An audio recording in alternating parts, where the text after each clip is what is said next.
that the rest had no desire to encounter the like misfortune. So they hung back whispering, and before they had made up their minds, I rushed into the midst of them. The suddenness and the weight of my onset took them wholly by surprise, and for once in their lives, perhaps, Kirke's lambs were worthy of their name.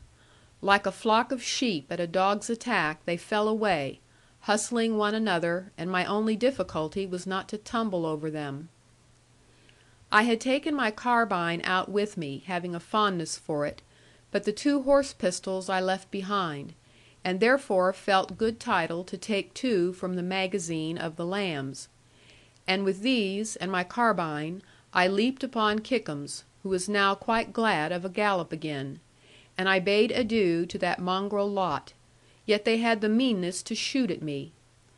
Thanking God for my deliverance, inasmuch as those men would have strung me up, from a pollard ash without trial, as I heard them tell one another, and saw the tree they had settled upon, I ventured to go rather fast on my way, with doubt and uneasiness urging me. And now my way was home again. Nobody could say but what I had done my duty, and rescued Tom, if he could be rescued, from the mischief into which his own perverseness and love of change, rather than deep religious convictions, to which our Annie ascribed his outbreak, had led, or seemed likely to lead him. And how proud would my mother be, well, there was nobody else to be proud of me now. But while thinking these things, and desiring my breakfast, beyond any power of describing, and even beyond my remembrance, I fell into another fold of lambs, from which there was no exit. These, like true crusaders, met me, swaggering very heartily, and with their barrels of cider set, like so many cannon, across the road, over against a small hostel. "We have won the victory, my lord king, and we mean to enjoy it. Down from thy horse, and have a stoup of cider, thou big rebel." "No rebel am I. My name is John Ridd. I belong to the side of the king, and I want some breakfast." These fellows were truly hospitable; that much will I say for them. Being accustomed to Arab ways, they could toss a grill or fritter or the inner meaning of an egg into any form they pleased, calmly and very good to eat, and it led me to think of Annie. So I made the rarest breakfast any man might hope for, after all his troubles; and getting on with these brown fellows better than could be expected, I craved permission to light a pipe, if not disagreeable. Hearing this, they roared at me, with a superior laughter, and asked me whether or not I knew the tobacco leaf from the chickweed; and when I was forced to answer no, not having gone into the subject, but being content with anything brown, they clapped me on the back, and swore they had never seen any one like me. Upon the whole this pleased me much, for I do not wish to be taken always as of the common pattern; and so we smoked admirable tobacco, for they would not have any of mine, though very courteous concerning it, and I was beginning to understand a little of what they told me, when up came those confounded lambs, who had shown more tail than head to me in the linhay, as I mentioned. Now these men upset everything.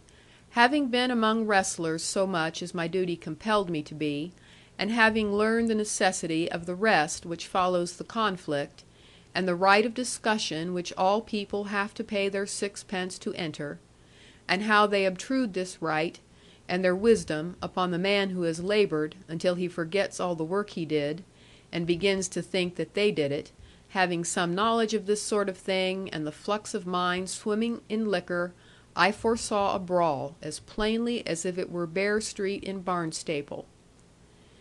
And a brawl there was, without any error, except of the men who hit their friends, and those who defended their enemies. My partners in breakfast and beer can swore that I was no prisoner, but the best and most loyal subject, and the finest hearted fellow they had ever the luck to meet with; whereas the men from the linhay swore that I was a rebel miscreant, and have me they would, with a rope's end ready, in spite of every (violent language) who had got drunk at my expense, and been misled by my (strong word) lies.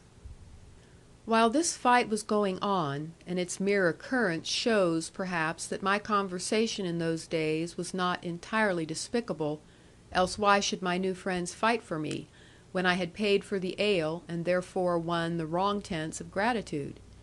It was in my power at any moment to take horse and go. And this would have been my wisest plan, and a very great saving of money. But somehow I felt as if it would be a mean thing to slip off so. Even while I was hesitating, and the men were breaking each other's heads, a superior officer rode up, with his sword drawn and his face on fire. "What, my lambs," he cried, smiting with the flat of his sword. "Is this how you waste my time and my purse, when you ought to be catching 100 prisoners, worth £10 apiece to me? Who is this young fellow we have here? Speak up, sirrah. What art thou, and how much will thy good mother pay for thee?" "My mother will pay naught for me," I answered, while the lambs fell back, and glowered at one another. "So please your worship, I am no rebel, but an honest farmer, and well proved of loyalty." "Ha, ha, a farmer art thou? Those fellows always pay the best. Good farmer, come to yon barren tree, thou shalt make it fruitful." Colonel Kirke made a sign to his men, and before I could think of resistance, stout new ropes were flung around me, and with 3 men on either side I was led along very painfully. And now I saw, and repented deeply of my careless folly, in stopping with those boon companions, instead of being far away. But the newness of their manners to me, and their mode of regarding the world, differing so much from mine own, as well as the flavour of their tobacco, had made me quite forget my duty to the farm and to myself. Yet methought they would be tender to me, after all our speeches. How then was I disappointed, when the men who had drunk my beer drew on those grievous ropes, twice as hard as the men I had been at strife with?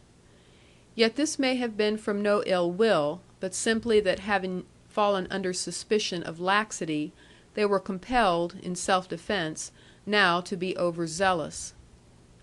Nevertheless, however pure and godly might be their motives, I beheld myself in a grievous case, and likely to get the worst of it.